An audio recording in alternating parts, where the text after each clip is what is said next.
অনেক মানুষ কি বলে জানেন, যেটা ঘটে যেটা রটে সেটা কিছু না কিছু,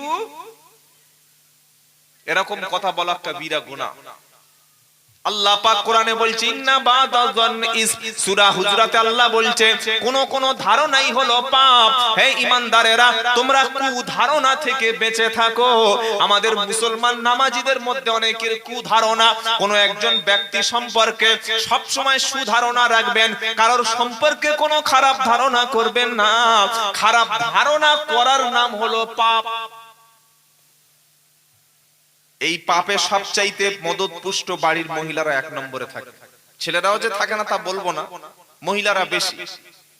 রাত্রেবেলা চায়ের কলের সামনে দাঁড়িয়ে বড় ভাইয়ের সঙ্গে কথা বলেছে স্বামী, বাড়িতে এসছে, বৌমা বলছে, বাড়ির মেয়েরা বলছে এই দেখো বড় ভাইয়ের সঙ্গে কি বলছিলে কলতলায়, বলে না না কিছু না, কিছু না বললে হবে। বড় ভাই, তোমার বড় ভাইয়ের মেয়ে বিয়ে হয়েছে, তুমি নাকি 10,000 টাকা ধার দিয়ে বিয়ে দিচ্ছ, এটা কি ঠিক? মেয়েরা প্রচুর চালাক আছে, কিন্তু মানে টোপ দিয়ে দেখে নিল আসল কথাটা কোনটা বার করবে। এজন্য মেয়েদের বলা হয় অর্ধাঙ্গিনী, বলা হয় না, হয় না, অর্ধাঙ্গিনী। অর্ধেক তত্ত্ব দেবেন আর অর্ধেক তত্ত্ব দিলেই ফাঁসতে হবে। কিছু বুঝতে পেরেছেন ভাই? যারা দিয়েছে এখন মাথায় হাত দিয়ে সব চুল পেকে বসে আছে, দোয়া ইউনুস করছে, কি করি কি করি, খুব সাবধান।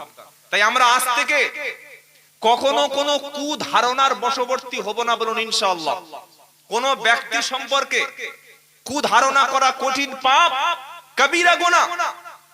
যে কোনো ব্যক্তি সম্পর্কে আমাদের ধারণাটা প্রথম খারাপ হয়, ওই ছেলেটা যাচ্ছে, ওই মেয়েটা আসছে, নিশ্চয়ই কোনো একটা কোনো ব্যাপার আছে, ও চার দোকানে চা খেতে যাচ্ছে, কোনো একটা কিছু। এই যে মানুষের সম্পর্কে নেগেটিভ সেন্স যেটা ক্রিয়েট করি আমরা, কোন মানুষের সম্পর্কে সবসময় পজিটিভ ভাববেন, নেগেটিভটা ভাববেন না, এটা কবিরা গুনাহ। মনে থাকবে ইনশাআল্লাহ। আল্লাহ রাসূল সাল্লাল্লাহু আলাইহি ওয়াসাল্লাম নিষেধ করেছেন। তো নবীজি জিজ্ঞাসা করছেন আয়েশা সত্যি কি কিছু ঘটেছিল? এক মাস আল্লাহর নবী আয়েশার সঙ্গে কথাই বন্ধ করে দিয়েছে, বাপের বাড়ি চলে গেছে আল্লাহ রাসূলের স্ত্রী। যারা বলছে নবী আলিমুল গায়ব, যারা বলছে নবী হাজির নাজির, ওদেরকে জিজ্ঞাসা করো, নবী যদি গায়বের খবর জানতেন, নবী যদি 3 নম্বর চোখ দিয়ে সব দেখে নিতে পেরেছিলেন, তাহলে এক মাস আয়েশা সিদ্দিকার ঘটনাটা জানতে পারলেন না কেন? কিছু বোঝা যাচ্ছে? এক মাস হয়ে গেল, আল্লাহর নবী উঠে আসবেন বিছানা থেকে, ওই সময় জিবরাইল চলে এসে বলছে ইন্নাল্লাযীনা জাউ বিল ইফকি উসবাতুন মিনকুম। সূরা নিসার সূরা নূরের আয়াত নাজিল হয়ে গেল।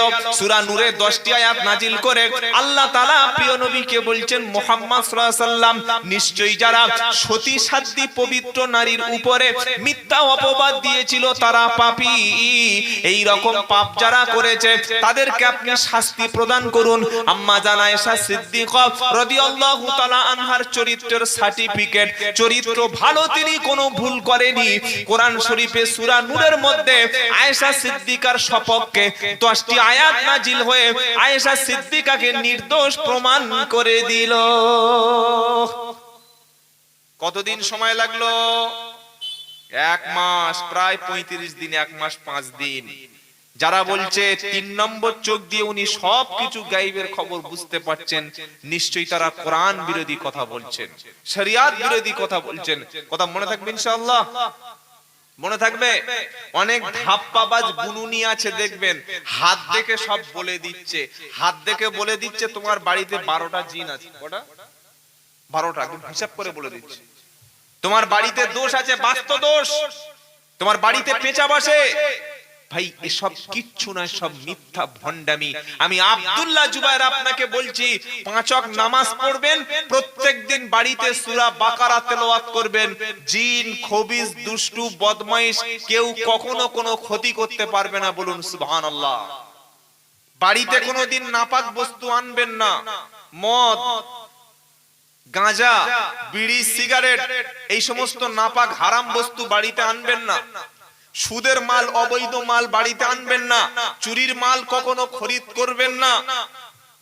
গান বাজনা বাড়ির মধ্যে কোনো ভাবেই যেন না বাজায়।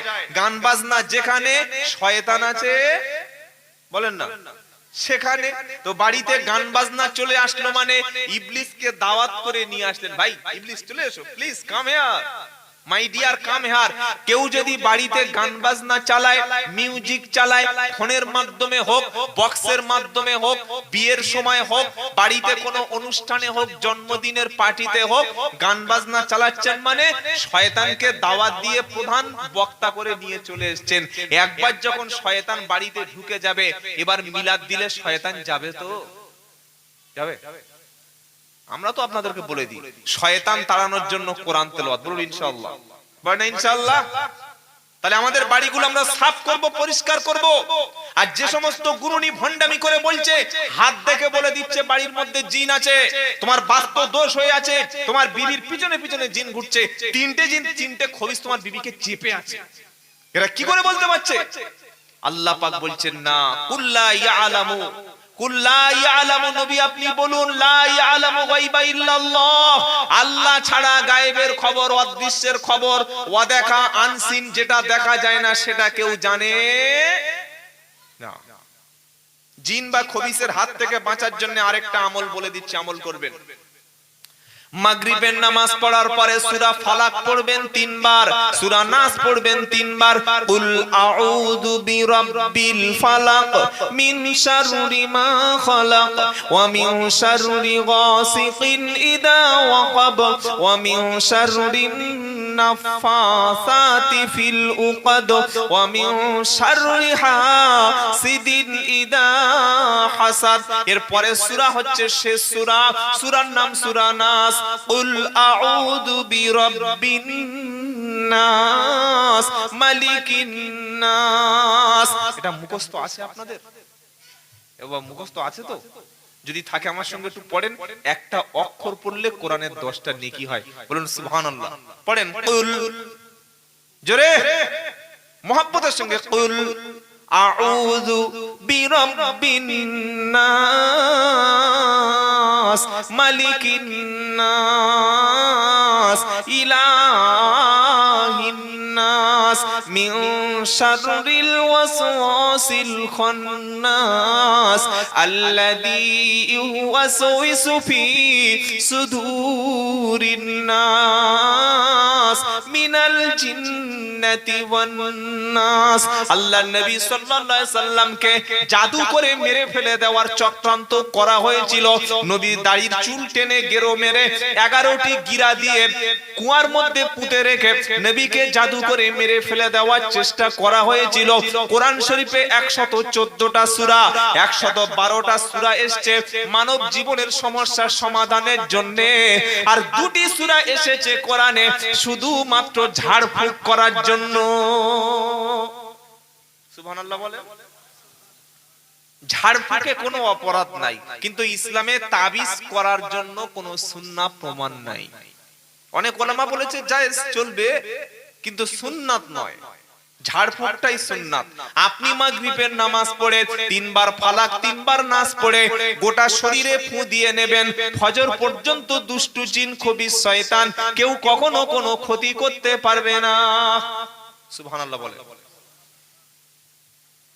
আবার ফজরের নামাজের পরে সূরা ফালাক সূরা নাস 3 বার পড়ে গোটা শরীরে ফু দিয়ে নেবেন, সন্ধ্যা পর্যন্ত আল্লাহ তাআলা দুষ্টু জিন খবিস জাদুকর সমস্ত জাদু টোনা থেকে, সমস্ত রকম খারাপ কাজ থেকে আমার আল্লাহ আপনাকে নিরাপদ করে নেবেন। আর পেশাব পায়খানা সব সময় পরিষ্কার পরিচ্ছন্ন রাখবেন, মাথা ঢেকে বাম পা দিয়ে সব সময় পেশাব পায়খানা টয়লেটে যাওয়ার আগে আল্লাহুম্মা ইন্নী আউযু বিকা মিনাল খুবসি ওয়াল খাবাইস দোয়াটা পড়েই প্রবেশ করবেন। অধিকাংশ মেয়েরা অসতর্ক হয় বাথরুমে যাওয়ার সময়, মাথায় শরীরে কাপড় থাকে না, রাত্রিবেলা যখন তখন বাথরুমে চলে গেল, দোয়া বলল না। আল্লাহর নবী সাল্লাল্লাহু আলাইহি ওয়াসাল্লাম বলেছেন বাথরুমে বাইতুল খলাতে টয়লেটে জিন থাকে। কি থাকে বলেন না? জিন। ওই খবিস দুষ্টু জিন যদি একবার ওখান থেকে ধরে ফেলে, ব্যাস জীবন হেল করে দেবে। কথা মনে থাকবে ইনশাআল্লাহ। বাথরুমে যাওয়ার সময় দোয়া, কি ইসলাম আমরা পেয়েছি, যেখানে যাব সেখানে দোয়া। সুবহানাল্লাহ বলতে ইচ্ছা করে না? দোয়া ছাড়া কোনো মুমিন একটা পা তুলতে পারে না, খেতে যাবে আল্লাহুম্মা বারিক লানা ফিমা রাযাকতানা ওয়া কিনা আযাবান নার বিসমিল্লাহি ওয়া আলা বারাকাতিল্লাহ। খাওয়ার আগে দোয়া পড়ে নাও, দোয়া পড়ো। খাওয়ার মাঝখানে দোয়া আছে না নাই? বলেন না আল্লাহুম্মা লাকাল হামদু ওয়া লাকা শুকুর। খাবার যখন শেষ হয়ে গেল আবার ইসলাম দোয়া শিখিয়েছে, আলহামদুলিল্লাহিল্লাযী আত'আমানা ওয়া সাকানা ওয়া জাআলনা মিনাল, তুমি বলো আমরা শুনি, তাই তো, ওয়া জাআলনা মিনাল মুসলিমিন। সুবহানাল্লাহ, কি ইসলাম! আল্লাহ সমস্ত প্রশংসা তার, যিনি খাইয়েছেন, যিনি পান করিয়েছেন আর মুসলমান হিসাবে বানিয়েছেন। সুবহানাল্লাহ বলে। বিছানায় ঘুমাতে যাচ্ছেন, সেখানে দোয়া আছে না নাই? আল্লাহুম্মা বিইসমিকা আমুতু ওয়া আহইয়া। যুবক যারা এসেছো, আমি আব্দুল্লাহ জুবায়ের বলছি, জওয়ানি বয়স আছে, চোখ ভালো আছে, ব্রেন ভালো আছে, এই সময়টা তুমি কোরআন শিখে নাও, এই সময়টা তুমি নামাজ শিখে নাও। ইমাম সাহেবের কাছে বসে কিংবা দাওয়াতের সাথীদের সঙ্গে মিশে কিংবা আলেম ওলামাদের মজলিসে মসজিদে গিয়ে বসে একটু কোরআনটা তুমি শিখে নাও। এখন সুযোগ আছে, শিখছো না, কিন্তু এমন সময় শেখার চেষ্টা করবে তখন চোখে দেখা সম্ভব হবে না। এখন মুখস্থ তুমি করতে পারো ভালো বেশি, এই সময় শেখার চেষ্টা করো। 40-42 বছর বয়সে গিয়ে শুধু সূরা ফাতিহা শিখতে 3 মাস সময় লেগে যাবে, তারপরেও সহি করে পড়া হবে না। এখন তোমার চেহারা ভালো আছে, ব্রেন ভালো, বুদ্ধি ভালো, যেটা শুনছো মুখস্থ করো, কমপক্ষে 10টা সূরা মুখস্থ করে নাও। নামাজের বেসিক দোয়াগুলি তুমি মুখস্থ করো। আজকে যুবক সমাজ যেভাবে দ্বীন ইসলাম থেকে দূরে সরে যাচ্ছে, 10 বছর যদি এভাবে চলতে থাকে, বাবরি যেভাবে দখল হলো, জ্ঞানবাপী মসজিদে যেভাবে পূজা শুরু হলো, আপনাদের মসজিদটা ওইভাবে যাবে। সুবহানাল্লাহ, নাউজুবিল্লাহ বলুন। মসজিদে আজান দেওয়ার পরে দেখবেন সেই জব্বার চাচা, হালিম দাদু, সামিউলের বাপ, শামসুদ্দিন নানা, কওসার নানা, আব্দুল আজিজ চাচা, তাই তো, এই তো আব্দুল আজিজ, কি বুঝলেন? আচ্ছা, এই 16 বছর, 18 বছর, 22 বছর, 23 বছর, 14-15 বছর এই রকম ছেলে মসজিদের প্রথম কাতারে বসে ভরে গেছে, এই দৃশ্যটা আপনাদের চোখে কোনোদিন পড়েছে? পড়েনি। কেন পড়েনি? তাদের জন্য আমাদের কিছু গাফিলতি আছে বলে মনে হচ্ছে। ভাই আছে না? কি আছে? তো আছে। এই গাফিলতি রোগটা হচ্ছে জাহান্নামে যাওয়ার রোগ। শুনতে পাচ্ছেন? গাফিলতির রোগটা কিসের রোগ বলেন? জাহান্নামে যাওয়ার রোগ। কোথায় লেখা আছে? ওয়ালাকাদ দারানা লি জাহান্নামা কাসীরাম মিনাল জিন্নি ওয়াল ইনস লাহুম কুলুবুল লা ইয়াফকাহুনা বিহা ওয়া লাহুম আইনুন লা ইবসিরুনা বিহা ওয়া লাহুম আদানুন লা ইয়াসমাউনা বিহা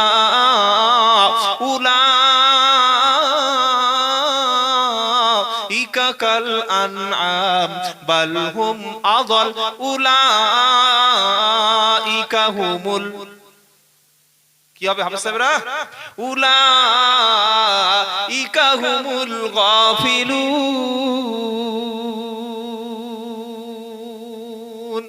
ওরা ছিল গাফেল। কারা?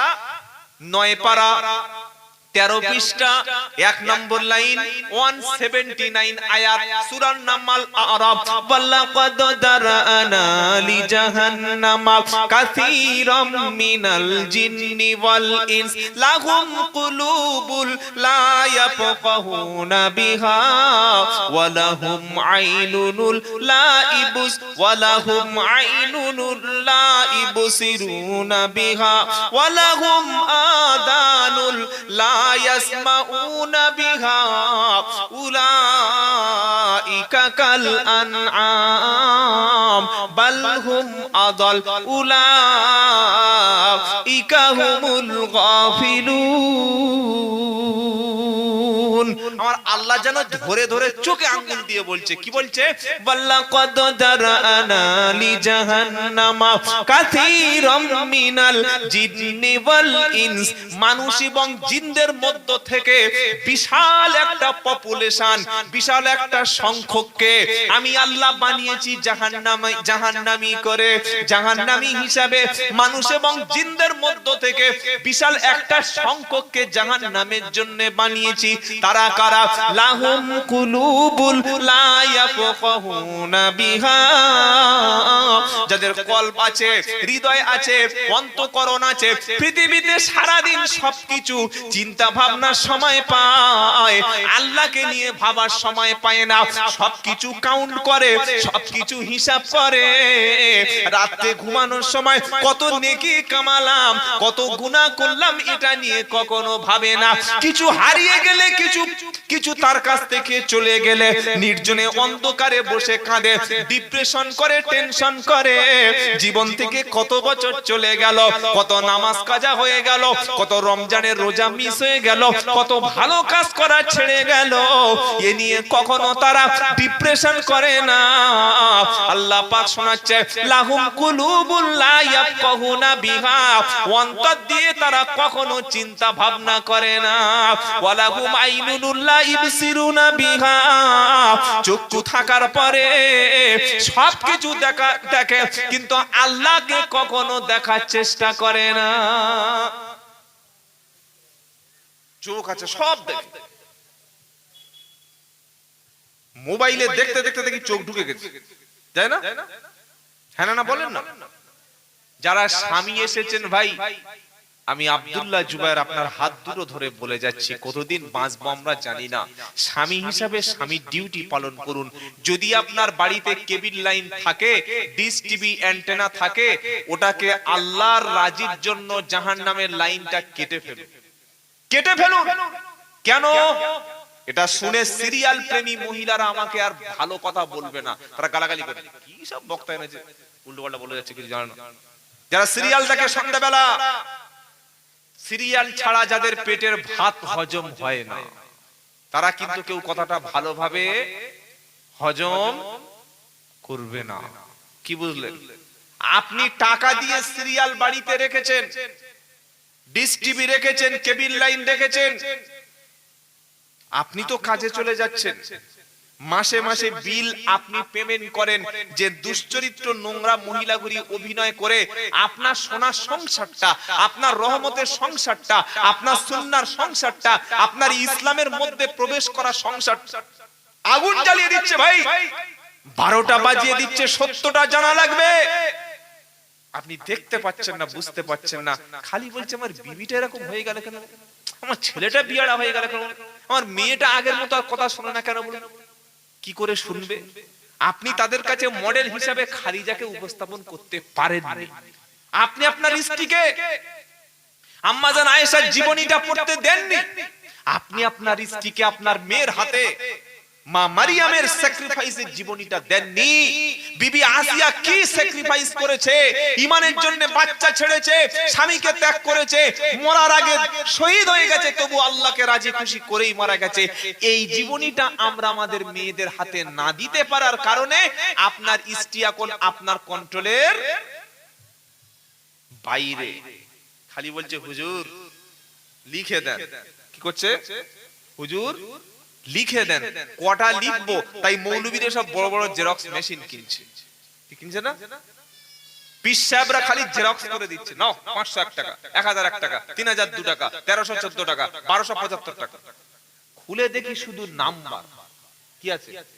নাম্বার 1276, 1378, 2522, 1723। কি বলুন তো?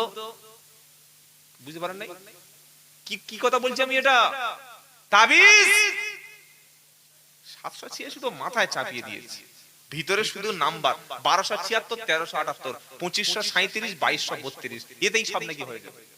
এতে যদি সব হতো তাহলে ভাই তোমার বাড়িতে বিপদ হলে তুমি হসপিটালে যাচ্ছ কেন? তুমি 2223 নাম্বার নিয়ে ঘুরছো না কেন? এসব কিচ্ছু হয় না, সব ভান্ডামি চলতে থাকবেন না।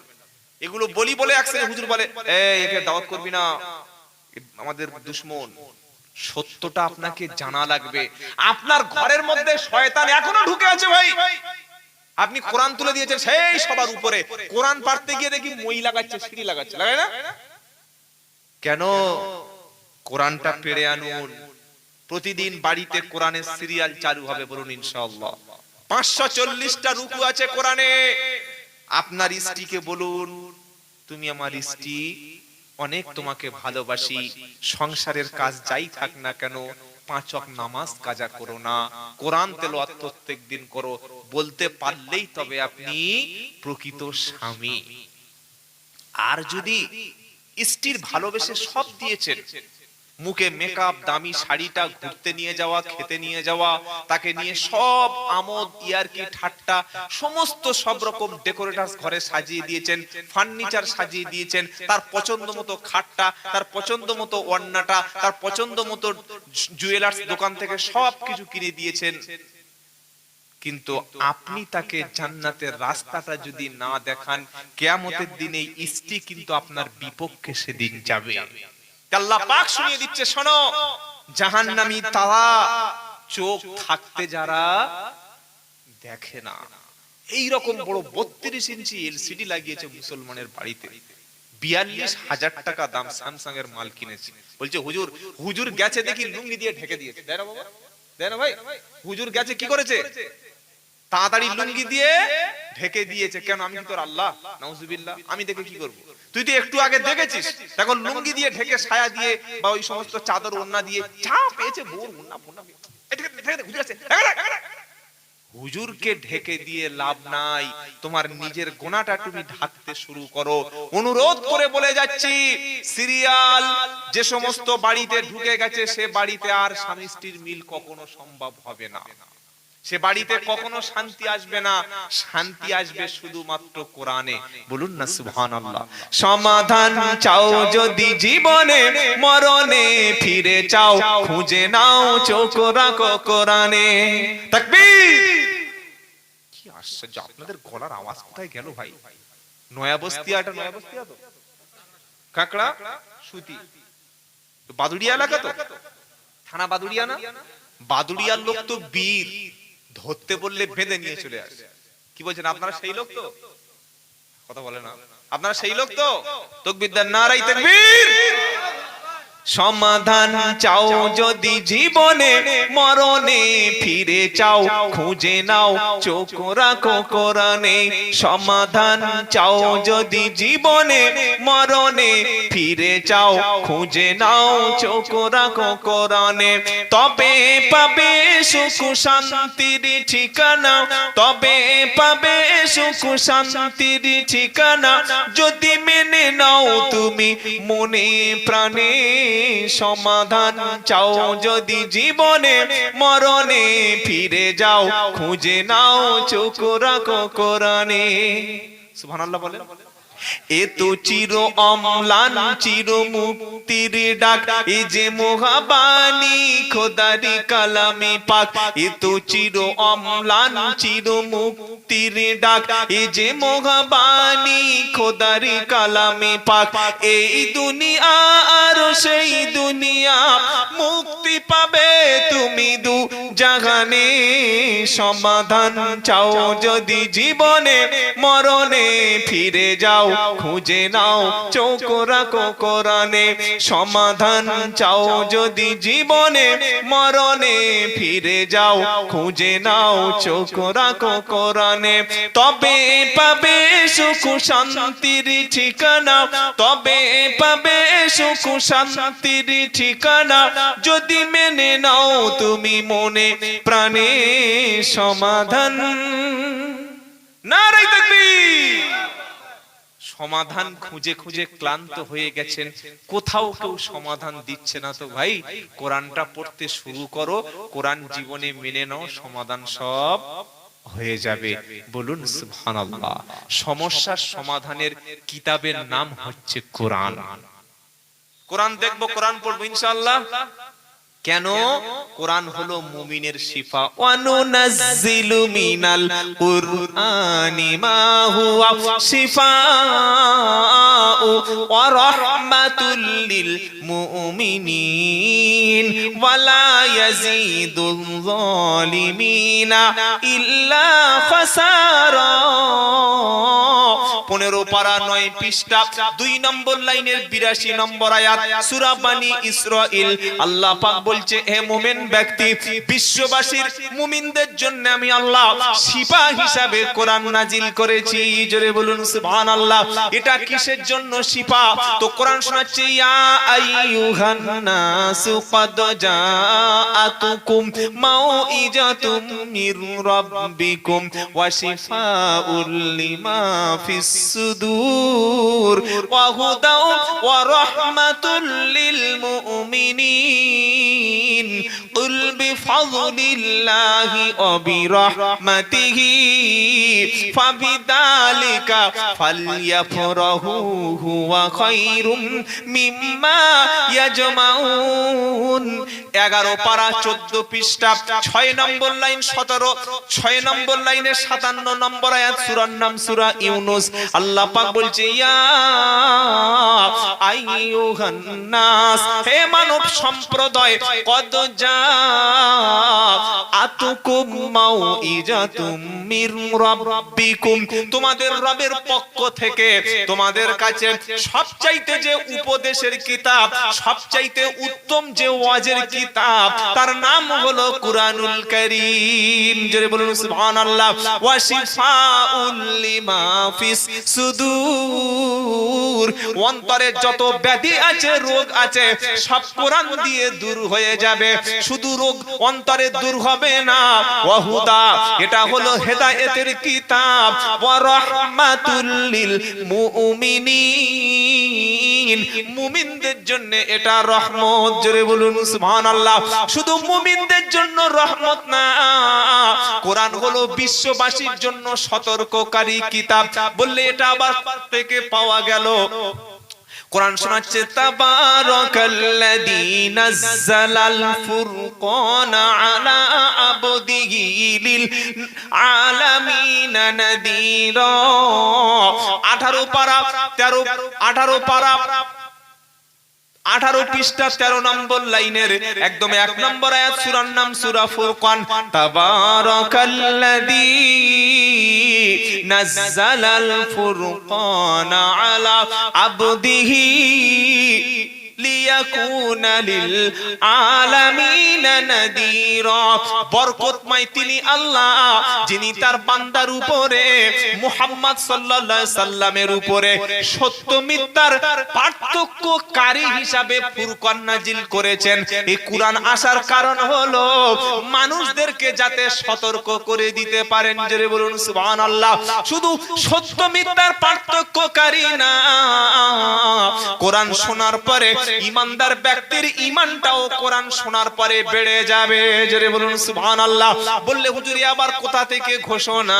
কোরআন শোনাচ্ছে, ইন্নামাল মুমিনুনাল্লাযীনা ইযা যুকিরাল্লাহু ওয়াজিলাত কুলুবুহুম ওয়া ইযা তুলিয়াত আলাইহিম আয়াতুহু যাদাতুহুম ঈমানা ওয়া আলা রাব্বিহিম ইয়াতাওয়াক্কালুন আল্লাযীনা ইউকিমুনাস সালাতা ওয়া মিম্মা রাযাকনাহুম ইনফিকুন উলাইকা হুমুল মুমিনুনা হাক্কান লাহুম দারাজাতুন ইনদা রাব্বিহিম ওয়া মাগফিরাতু ওয়া রিজকুন কারীম। 9 পারা 15 পৃষ্ঠা 2 নম্বর আয়াত 4, 5, 6 নম্বর লাইন সূরা আনফাল। আল্লাহ পাক বলছে, মুমিন ব্যক্তি তো তারা আল্লাহর নাম শুনলে অন্তরে যাদের কম্পন তৈরি হবে, আর কোরআন শুনলে যাদের ঈমান বেড়ে যাবে। জোরে বলুন সুবহানাল্লাহ। কোরআন শুনে মুমিনের শুধু ঈমান বাড়বে না, যার মধ্যে ঈমান আছে, কোরআন শোনার পরে চক্ষুটা, কোরআন শুনে চক্ষু পানিতে ভিজে যাবে। বললে এটা আবার কোথায় লেখা আছে? তো কোরআন শোনাচ্ছে, ওয়াইদা সামিউ মা উনজিলা ইলার রাসূল তারা আইউনাহুম তাফিদু মিনাদ দামঈ মিম্মা আরাফু মিনাল হাক্কি ইয়াকুলুনা রাব্বানা আমান্না ফাকতুবনা মা'আশ শাহিদিন। 7 পারা প্রথম পৃষ্ঠা প্রথম লাইনের 87 নম্বর আয়াত 83 নম্বর আয়াত সূরার নাম মাইদা। কোরআন শোনাচ্ছে ওয়া ইদা সামিউ মা উনজিলা ইলার রাসূল। হে আমার প্রিয় রাসূল, আমি আল্লাহ আসমান থেকে আপনার উপরে যে কিতাব পাঠিয়েছি যখন ঈমানদার মুমিন ব্যক্তি শুনবে, আপনি দেখতে পাবেন কোরআন শুনে ঈমানদারদের চক্ষুটা তখন ভিজে গেছে। জোরে বলো সুবহানাল্লাহ। কোরআন শুনে হেদায়েত হবে যারা, আল্লাহর জান্নাতি হলো তারা। আর কোরআন শুনে মিথ্যা মনে করবে যারা, আবু জাহেলের বাচ্চা হলো তারা। বললে এটা আবার কোথায় লেখা আছে বলো? আল্লাহর নবী যখন কোরআন তেলাওয়াত করতেন, একদল লোক যখন দেখলো যে মানুষকে কোরআন থেকে দূরে সরিয়ে রাখা যাচ্ছে না, তখন মক্কার পার্লামেন্টে আইন পাস করলো যে কোরআন তোমরা শুনবে না, আর কোরআন যেখানে তেলাওয়াত হবে সেখানে তোমরা বাধা দেবে। ওয়াকালাল্লাযীনা কাফারু লা তাসমাউ লিহাদাল কুরআন ওয়ালগাউ ফীহি লাআল্লাকুম তাগলিবুন। 24 পারা 19 পৃষ্ঠা 24 পারা 18 পৃষ্ঠা 11 নম্বর লাইনের 26 নম্বর আয়াত সূরার নাম সূরা হামিম সাজদা। ওয়াকালাল্লাযীনা কাফারু, কাফেররা বলল লা তাসমাউ লিহাদাল কুরআন, তোমরা কোরআন শুনবে না, কোরআন শুনতে যাবে না, বরং কোরআন শুধু মুহাম্মাদের মুখে শুনবে নয়, এটা শেষ কথা নয়। ওয়ালগাউ ফীহি লাআল্লাকুম তাগলিবুন, কোরআন যেখানে তেলাওয়াত হবে বাধা দাও, অনুষ্ঠানটাকে বানচাল করার চেষ্টা করো, কোরআনের মজলিস বন্ধ করার চেষ্টা করো। কোরআন যেখানে শেখানো হবে ওই জায়গাটায় প্রাণপণ বাধা দাও, যদি তোমরা সফল হতে চাও। আমি একটা অভিজ্ঞতার কথা আপনাদের সামনে শেয়ার করছি। সালটি ছিল 2020 সালের একদম শেষ, ওই ডিসেম্বরের দিকে, করোনার পিরিয়ড তখন রয়েছে। আমার প্রোগ্রাম ছিল উত্তরবঙ্গের জলপাইগুড়ি। কলকাতা এয়ারপোর্ট থেকে আমাকে নামতে হবে বাগডোগরা এয়ারপোর্ট, ওখান থেকে আরো 50 কিলোমিটার। তো কলকাতা এয়ারপোর্ট থেকে রীতিমতো প্লেনে বাগডোগরা নামলাম। নামার পরে ওনারা আসলেন, ফুলের মালা দিয়ে আমার গলায় বরণ করে নিলেন। আমি ভাবলাম বাহ, খুব সুন্দর, খুব ভালো। ফুলের মালা যেভাবে গ্রহণ করেছে, নিশ্চয়ই আমার কথাগুলো সেরকম গ্রহণ করবে। কি বলছেন? যদি সিপিএম এর মঞ্চে গিয়ে আর সিপিএম এর বিরুদ্ধে কথা বলি, জুতো আসবে না? আসবে না ভাই? কি বলছেন? আসবে। তৃণমূলের কোন পার্টি অফিসের সামনে গিয়ে যদি দিদিকে গালাগালি করি, আমার চামড়া রাখবে তো? তখন আর বক্তা শুনবে না, তক্তা বানিয়ে দেবে। দেবে না? দেবে না? এবার আমাকে যারা দাওয়াত করেছে ওরা হচ্ছে কাঁচা সুন্নি। কি সুন্নি বলুন? কাঁচা সুন্নি।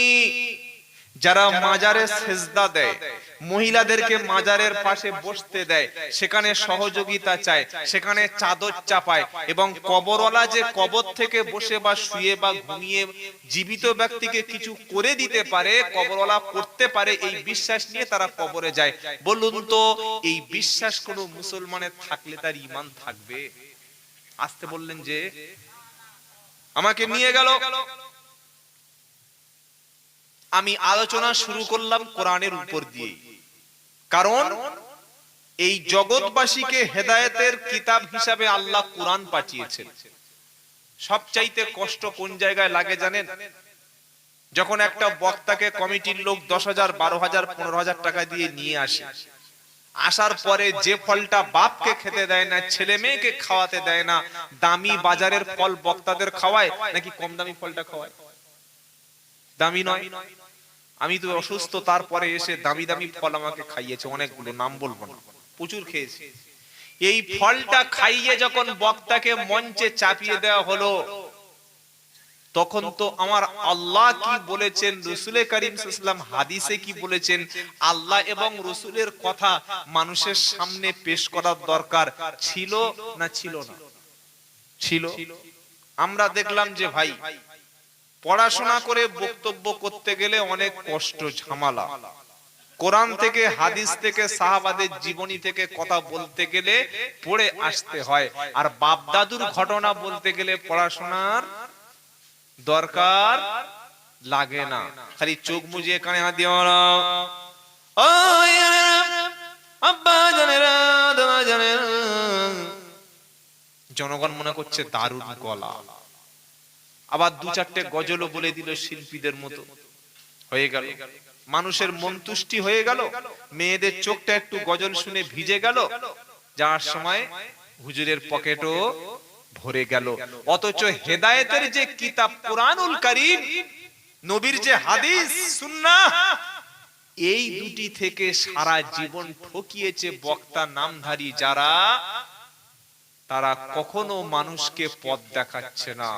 আমি সেখান থেকে কোরআন দিয়ে কথা বললাম, 25 মিনিট হয়নি, পিছন থেকে দেখি খোঁচা দিচ্ছে। তার মানে আমি এমন একটা জায়গায় গিয়ে কোরআন শোনাচ্ছি যাদের জীবনে কখনো কোরআনের তর্জমা শুনিয়ে অভ্যাস করানো হয়নি। আমাদের এখানে তো মানুষ কুকুর খায় না, খায়? কথা বলে না। কিন্তু নাগাল্যান্ডে চলুন, মণিপুরে চলুন, পৃথিবীর এমন এমন রাষ্ট্র আছে কুকুরের বিরিয়ানি খাওয়ানো হয়। কি বলছেন আপনারা? এই দেখো, খাবেন কোনদিন? যাবেন আমার সঙ্গে, চলুন খাইয়ে আনি কুকুরের বিরিয়ানি। সে খেলে না যা আপনার লাগবে, আপনি বুঝতে পারবেন যে কি মাল খাচ্ছেন, ভাববেন হরিণ খাচ্ছেন, কারণ তাদের অভ্যাস ছোটবেলা থেকে। আমরা তো গরুর বিরিয়ানি খেয়েছি, ছাগলের বিরিয়ানি খেয়েছি, মুরগির বিরিয়ানি খেয়েছি। কি বলছেন বলেন? তো তারা 25 মিনিট পরে আমাকে খোঁচাচ্ছে আর বলছে ভাই চলবে না। কেন? বললে আমরা বড় পীর আব্দুল কাদের জিলানীকে ভালোবাসি, আমরা ওনার মত পথে চলি। আমি বললাম বড় পীর আব্দুল কাদের জিলানী নবীর মত পথে চলতেন, আল্লাহর নবীর চাইতে বড় পৃথিবীতে কোনো ওলি, কোনো পীর, কোনো পয়গম্বর নেই। কারণ আল্লাহর নবীর প্রশংসা স্বয়ং আল্লাহ নিজেই করেছেন, বলুন সুবহানাল্লাহ। নবী জমিনে বসে হ্যাঁ বলেছেন, আমার আল্লাহ আসমান থেকে সেটা সিদ্ধান্ত মেনে নিয়েছেন, তিনি হলেন বিশ্ব নবী, বলুন না সুবহানাল্লাহ। আল্লাহর কথা ভালো লাগে না, নবীর কথা ভালো লাগছে না, বড় পীর বলতে হবে। তো আমার তো আর অত ওইসব ঘটনা, কিচ্ছা কাহিনী অত মুখস্থ আমার নেই। যা ছিল কোন রকমে ঘুরিয়ে ঘুরিয়ে বলে দিলাম। মোটামুটি বাড়ি তো ফিরতে হবে, প্লেনের টিকিটও তো তাদের হাতে ছিল, আমার হাতে আসার টিকিট দেয়নি। মনে মনে তওবা করে নিলাম যে এইরকম মাহফিল আল্লাহ যেন আর কোনোদিন যেন না আনে। তো যারা বক্তব্য শোনাতে এসে জাতির কাছে 2 ঘন্টা সময় পেয়ে, কোরআন হাদিস বাদ দিয়ে, শিক্ষার কথা বাদ দিয়ে, সচেতনতামূলক কথা বাদ দিয়ে, ঐক্য সম্প্রীতির কথা বাদ দিয়ে, বক্তা এসে একটা সমাজে পাড়া ভাগ করে দিয়ে যাচ্ছে। কেন বলতে আমরা বুকে হাত দিয়ে পাচ্ছি না যে ফুরফুরা সিলসিলার লোক আমার ভাই, তবলিগ জামাত আমার ভাই, আজান গাছি আমার ভাই, হানাফি, শাফি, হাম্বলি, মালিকি সবাই আমার ভাই, তৃণমূল, সিপিএম, কংগ্রেস আমার সবাই ভাই। এটা বললে কি আমার খুব মান সম্মান চলে যাবে? যাবে না। আমি যদি পীরের মুরিদ হই, হতে পারি ফুরফুরা সিলসিলার কোন একটা পীরের মুরিদ, আমার গ্রামে যদি কোন কোরআনের সাথীরা এসে হাত ধরে লোকে কোরআন শেখায়, সেখানে বসলে বেঈমান হয়ে কি জাহান্নামে যেতে হবে কেউ বলতে পারবেন? পারবেন না। আবার যদি কোনো আজান গাজী পীর সাহেবের মুরিদ হক্কানি দরুদও পড়ে, পড়তেই পারে, আমরা জাহান্নামী বলে ফতোয়া দেব? আমরা কেন ঐক্যের কথা সমাজকে বলতে পাচ্ছি না? আজকের বাবরি তো চলে গেছে, আপনি দেখতে পাচ্ছেন। জ্ঞানবাপী মসজিদ বারাণসীতে ওযুখানায় রায় দিয়েছে কোর্ট, বলছে এখানে শিবের লিঙ্গ আছে, ওযুখানায় আজ থেকে পূজোর অনুমতি দিয়েছে। বলুন, মসজিদের ওযুখানায় যদি পূজো চলে, এটা মুসলমানদের জন্য, দেশের জন্য কতটা লজ্জার। এটা কোন ভারতে বাস করছি, কোন দিকে আমরা যাচ্ছি? সেজন্য সত্যটা আপনাকে জানা লাগবে ভাই। কোরআন সকলে শিখবো ইনশাআল্লাহ, বলে কোরআন শেখা ছাড়া বর্তমান যে প্রজন্ম আসছে, নেক্সট জেনারেশন, আমাদের শিক্ষিত ছেলেরা স্কুলে পড়ছে, কলেজে পড়ছে, আমি একটু আগে বলেছি যে বৃদ্ধরা মসজিদে ভরে যাচ্ছে কিন্তু যুবকরা আসছে না, তাই তো নাকি ভাই? তার একটাই কারণ, যখন যুবকদের নামাজের কথা বলি তারা প্রথম যে কথাটা বলে হযরত চলে এসেছে, আমি আর কথা বলবো না, এটা বলে শেষ করে দেব, অসুস্থ শরীর নিয়ে যতটুকু পেরেছি বলেছি। তোমাদের শিক্ষিত সমাজদেরকে দূরে সরে গিয়েছে একটা কারণে, তারা ইসলাম সম্পর্কে কিছু বোঝে না।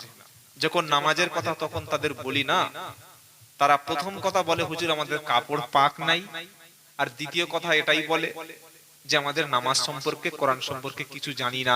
এই দোষটা আমার যুবকদের মোটেই নয়, দোষ সোসাইটির, দোষ সমাজের।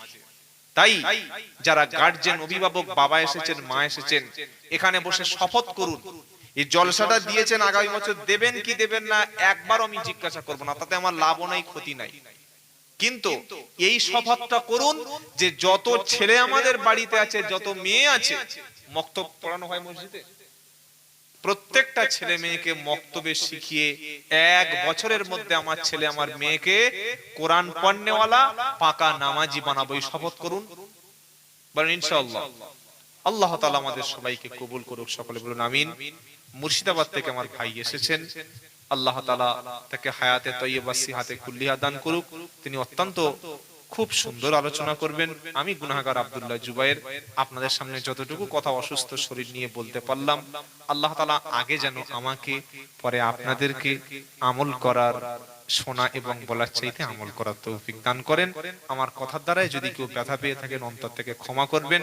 আমার জন্য সবাই একটু দোয়া করবেন, আল্লাহ যেন সুস্থ করে দেয়, সকলে বলুন আমিন। ওয়া আখিরি দাওয়ানা আনিল হামদুলিল্লাহি রাব্বিল আলামিন। আসসালামু আলাইকুম ওয়া রাহমাতুল্লাহ।